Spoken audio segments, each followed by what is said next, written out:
Hello and welcome back to Bookish, and welcome back to my Saturday Hodgepodge, my weekly wrap-up of reading, booktube stuff, bookish things, anything else I want to talk about. I thought that today for Saturday Hodgepodge I would wear one of my Tottenham Hotspur jerseys because 2 games into the season and Tottenham hasn't disappointed me yet.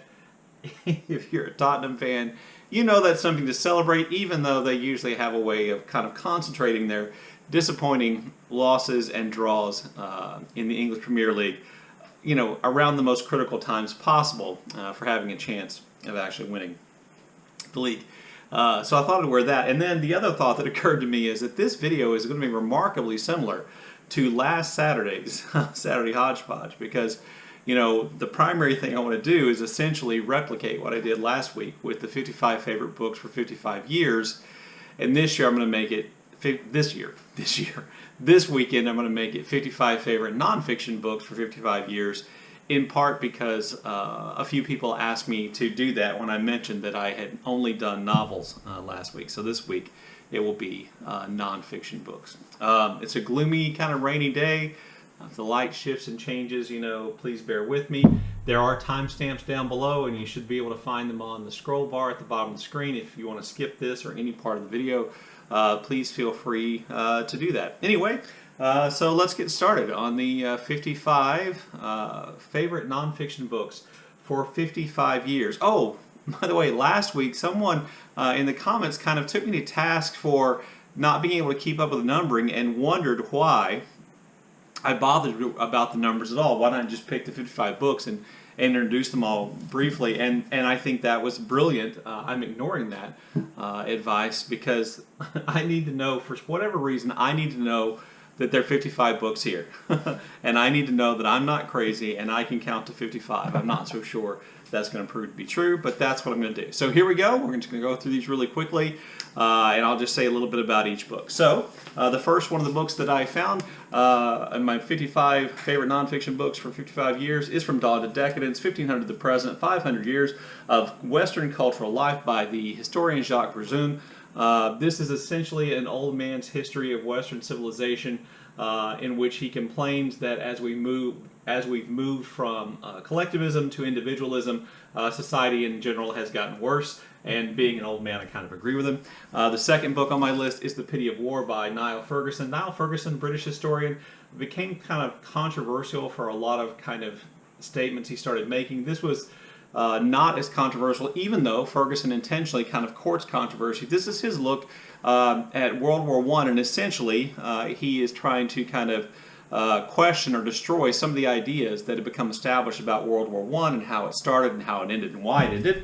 At number 3, I have Genuine Reality, A Life of William James. William James, a brother of Henry James, one of the leading figures in the beginning of American psychology and education. He also was a spiritualist, participated in seances, and essentially I put this book on my list because I knew nothing about William James, and then I read this book. Number 4, The Shadow of the Sun by Ryszard Kapuscinski. This is a collection of kind of travel essays, kind of peeks inside African countries and Kapuscinski's adventures there. I found to be really good. At number 5, not surprisingly, a David McCullough book, the only one on my list, and that's the biography of John Adams. I thought McCullough did a good job of kind of rescuing Adams from kind of the level of maybe second-rate American founding fathers by talking about the very real and important achievements he made. At number 6, I have Cleopatra by Stacy Schiff. I read this last year, I believe, and I was just blown away by the writing, almost effervescence of it, and how much Stacy Schiff got out of the sources she had.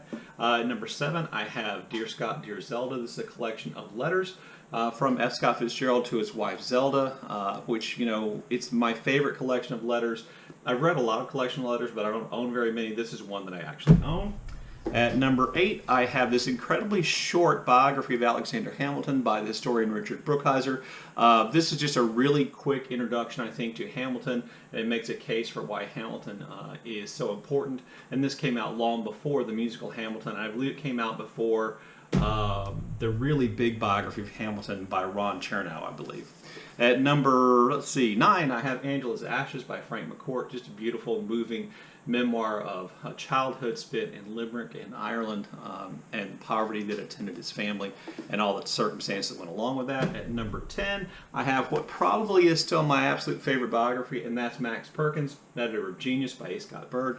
A. Scott Berg went on to write a number of far more well-known biographies. One of Lindbergh comes to mind. But this is about the editor from Scribner's, Max Perkins, and his dealings with Fitzgerald and Hemingway and all of the Scribner's writers. And it's just one of those things I like. It's about writers. It's about books. Great biography. All right, at number 11, I have Paul Revere's Ride by David Hackett Fisher. This is one of those books that taught me something I didn't know. You know, in kind of basic American history, we learn about Paul Revere's Ride, which there's a lot of mythology about. This book helps to dispel. But what it really does is it makes a great case for Paul Revere as a far more important member of the Founding Father generation than he's usually given credit for. At number 12, I have River of Doubt, Theodore Roosevelt's Darkest Journey. Just a great book by popular historian Candace Millard, of whom I am a real fan. She looks at Roosevelt's trip into the Amazon rainforest, in which he almost died, and helped discover one of the sources of the Amazon. At number 13, I have Will in the World by Stephen Greenblatt. This is essentially, as it says on the tin, how Shakespeare became Shakespeare. It's a biography of Shakespeare, about whom very little is known, which attempts to kind of explain where he came from, the world in which he lived. At number, let's see, this is 14, I have Queen Victoria, 24 Days That Changed Her Life by the kind of popular historian Lucy Worsley. This looks specifically, as it says, at Queen Victoria's life, 24 days. And how they impacted her, and I just really, really liked it. I thought it was really well done and an interesting way to put the biography together. At number 15, I have You Never Forget Your First, a biography of George Washington by Alexis Coe. This is kind of an irreverent look at George Washington and focusing on things that most biographies of Washington don't focus on. At number 16, I have A Spirited Resistance by Gregory Evans Dowd. This focuses a lot on Tecumseh, but it also focuses on the struggles Native Americans had in resisting American expansion, and how spiritual beliefs of Native Americans helped to try, or how Tecumseh and others tried to use spiritual beliefs they had in common to help unite them. At number, let's see, what I'm on. At number 17, I have Lakota America, A New History of Indigenous Power by the historian Pekka Hamalainen. This is just a really in-depth scholarly work looking at the history of the Lakota, of the Northern Plains, and the empire and their dominance there, how they came to power, and how they struggled against other Native American groups and the United States. At number 18, I have The Burden of Southern History by C. Van Woodward. This is an old book. It's definitely out of date, and it's not a book, I think, that really can be necessarily applied to the modern way in which the South fits into the rest of the world. But Woodward, a Southerner himself, does at least attempt to come to grips with the reality, I believe, at least as he saw it at the time, of the South's history.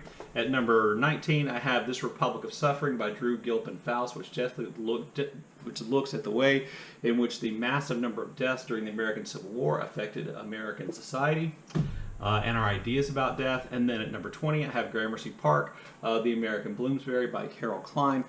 This book looks at the Gramercy Park neighborhood in New York as a kind of a Bloomsbury, equivalent Bloomsbury in London, with a group of creative people who live very close together. And you may be able to pick up, if you pay attention to my list, that I like books like that.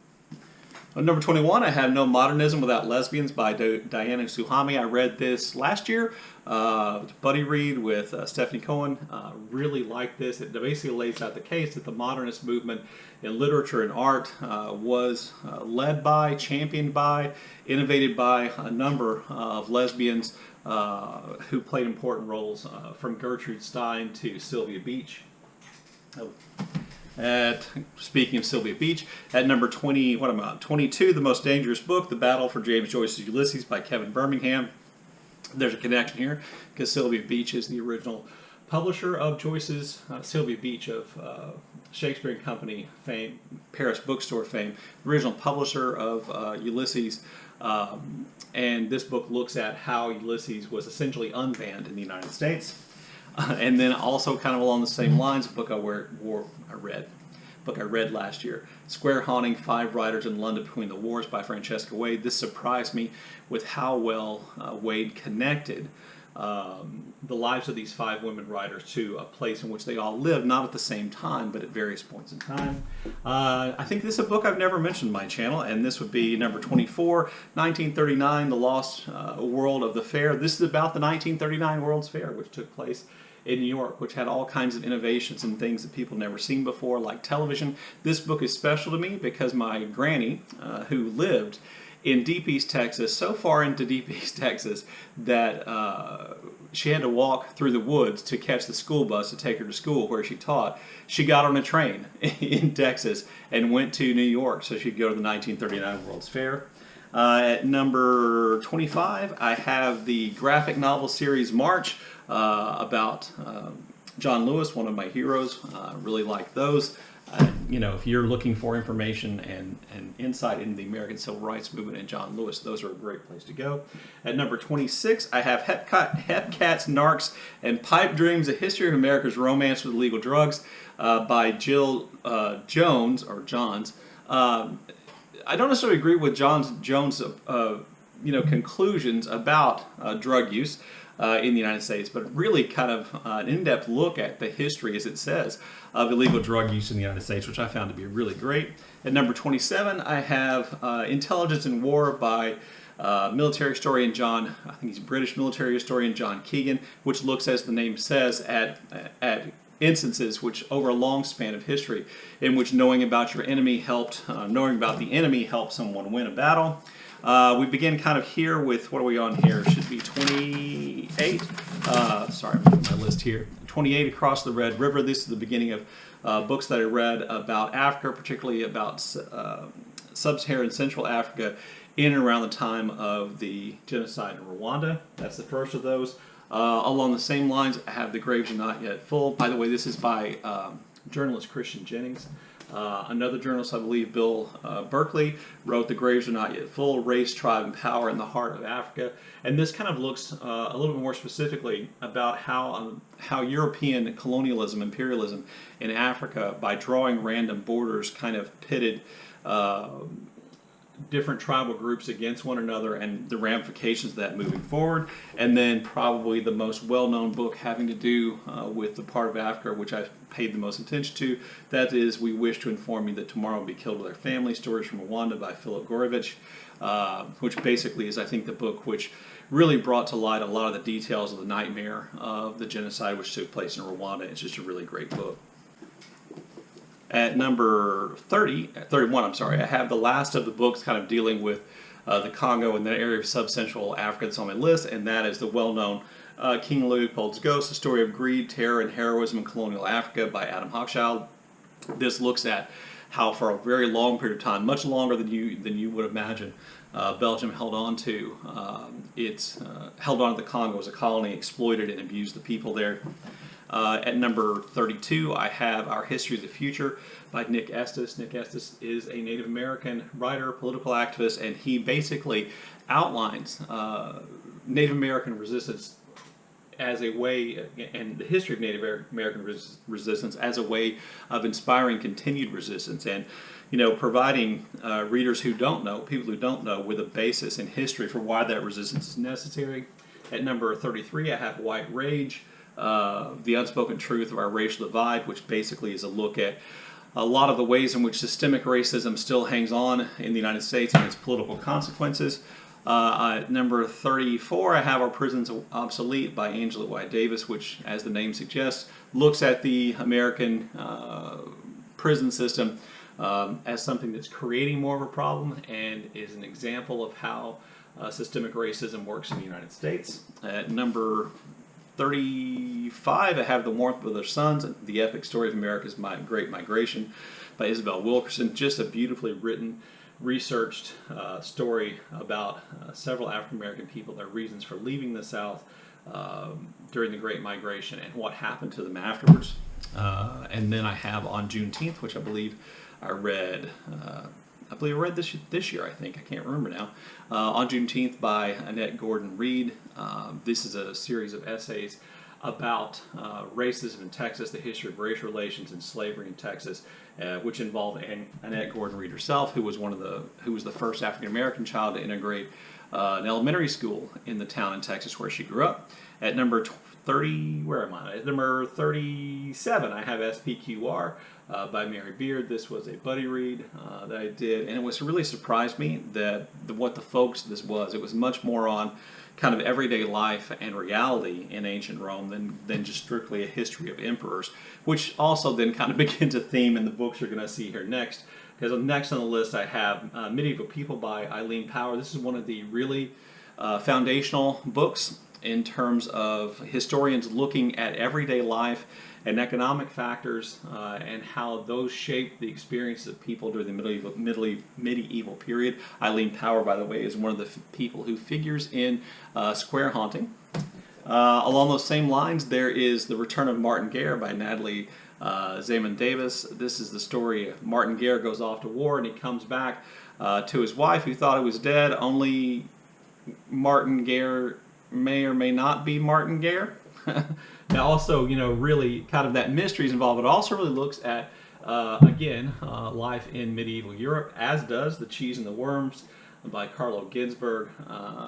This is essentially the story of one individual, I believe his name is Minocchio. Yeah, one individual, Minocchio, who was a farmer, but also was literate and read and became really interested in science, and it's about the clash of science and religion, which still goes on. At number 41, I have Montoya, The Promised Land of Error by Emmanuel Leroy-Ladurie, who's, again, a famous historian in keeping with this whole idea of kind of looking at communities and looking at specific events in communities, what they can tell us about the time period. This is about the clash between a sect known as the Cathars in the area around Provence in France and what the Catholic Church did to them. Not good. Then I have at 42, The Gnostic Gospels by Elaine Pagels. Look at some of the books of the Bible or some of the Gospels which were not included in the Bible, including, I believe, the book of Philip and Mary Magdalene are described here. At 43, a really small history which I really like and think about all the time, believe it or not, and that's Longitude, the true story of a lone genius who solved the greatest scientific problem of his time by David Sobel. That greatest scientific problem of his time was how to measure longitude. We knew how to measure latitude, the Earth from top to bottom, but how do you measure longitude? And what the person, the subject, has figured out is you have to measure it by time, which means you have to invent accurate timepieces. I won't go on, but I could. At number 44, my absolute favorite World War I book. That's The Beauty and the Sorrow and Intimate History of the First World War by Peter England. This looks at the lives of everyday people, not just people involved in the military and the fighting, but people, whose homes were put in danger by the fighting, people who, had people off the war. I just think it's brilliant. At number 45, I have one of the books that's most important to me in kind of thinking about World War I, because I oftentimes think about how World War I affected Western culture, and that is The Great War in Modern Memory by Paul Fussell. Then we hit my little vein of science books. I have The Elegant Universe by Brian Greene. This introduced me to the concept of, jeez, I just forgot it. This apparently didn't do a very good job. I think the book's great. It introduced me to the concept of string theory and some of the concepts in modern physics. At number 47, I have Wild Designs, Nature's Architects by Kimberly Ridley. I love this book. It's small. You could read it in a day. Not only does Ridley discuss, I think brilliantly, the structure she's talking about, but the illustrations are actually, for the most part, drawn illustrations from the period of the Enlightenment in which people were closely observing, and artists were trying to recreate what they observed in drawings. And I don't know if she chose the artworks here because it was cheaper than publishing photographs, but either way, just brilliant, great little book. I'm surprised I haven't seen more people talk about it. At number, at number 48, An Inventory of Losses by Judith Schlansky, a look at a book of essays about the things we're losing because of change. This could be things we're losing to environmental change or just cultural change and destruction. when I read the book, I wasn't nearly as impressed with it as I have been afterwards. And thinking about it, I just think it's great, and it's a beautiful book too. At number 49, I have Inner Workings, Literary Essays, 2000-2005 by novelist J.M. Coetzee. He looks at the work of a lot of authors that you've definitely heard of, and I really enjoyed those essays. And then at number 50, I have just a truly great book, and that's The Snow Leopard by Peter Matheson. This is his an account of his attempt to reach a high Buddhist temple in the Himalayas and to essentially see snow leopards. I won't give anything else away, but it is an adventure story and a spiritual quest. Just a really, really great book. At number 51, I have The Trip to Echo Springs on Writers and Drinking by Olivia Lang. Olivia Lang's probably better known for other books here on BookTube, but this is my favorite one of her books that I've read, and I've read 3. Maybe because I like the subject matter. Again, it's about writers. You may see a theme here in some of my books. And it's also on an issue that I was interested in, and that is the relationship between alcohol and writers. At number 52, I have The Parisians, an adventure history. An adventure history of Paris, which really just does a great job of talking about the evolution of Paris, the city, and the idea of Paris and how it's changed, and just really great stuff. It goes through a long period of history. At number 453, I have this little pocket guide to the Musée d'Orsay, which I got when my wife and I visited Paris, and it's just great. It's so good. It has all these reproductions and really small reproductions, the artworks that are there, and a description of them. I absolutely love this book. If there's a book I pull up my shelf just to make myself happy, it's that one. Then at number 54, I have The Turning Point, The Abstract Expressionist, and the Abstract Expressionist and the Transformation of American Art. I enjoy Abstract Expressionists, Rothko, Franz Klein, William de Kooning, etc. And then the last book on my list is actually a book which I will have finished by the time you see this video, and that is I will finally finish Africa's World War, Congo, the Rwanda Genocide, and the Making of a Continental Catastrophe by the journalist, historian Gerard Prunier, which is just really dense and detailed and just an incredibly impressive work of history. So yeah, there you go. There are my 55 nonfiction favorite books for 55 years. Not looking forward to putting all these back on the shelf. Okay, so then on to weekly reading, what I've read this week. So this week I finished, for Women in Translation Month, I finished Annie Ernaux's The Years, and I liked it. And as I made a whole video about this on Thursday, so I won't go into it again here, but I really liked it, and I'm still thinking about it. So I have finished that. As I said, I will have finished Africa's World War. I only have about 20 pages left. I read some this morning. It is taking me a long time to read it. It is, for me, a really slow read, but an excellent read.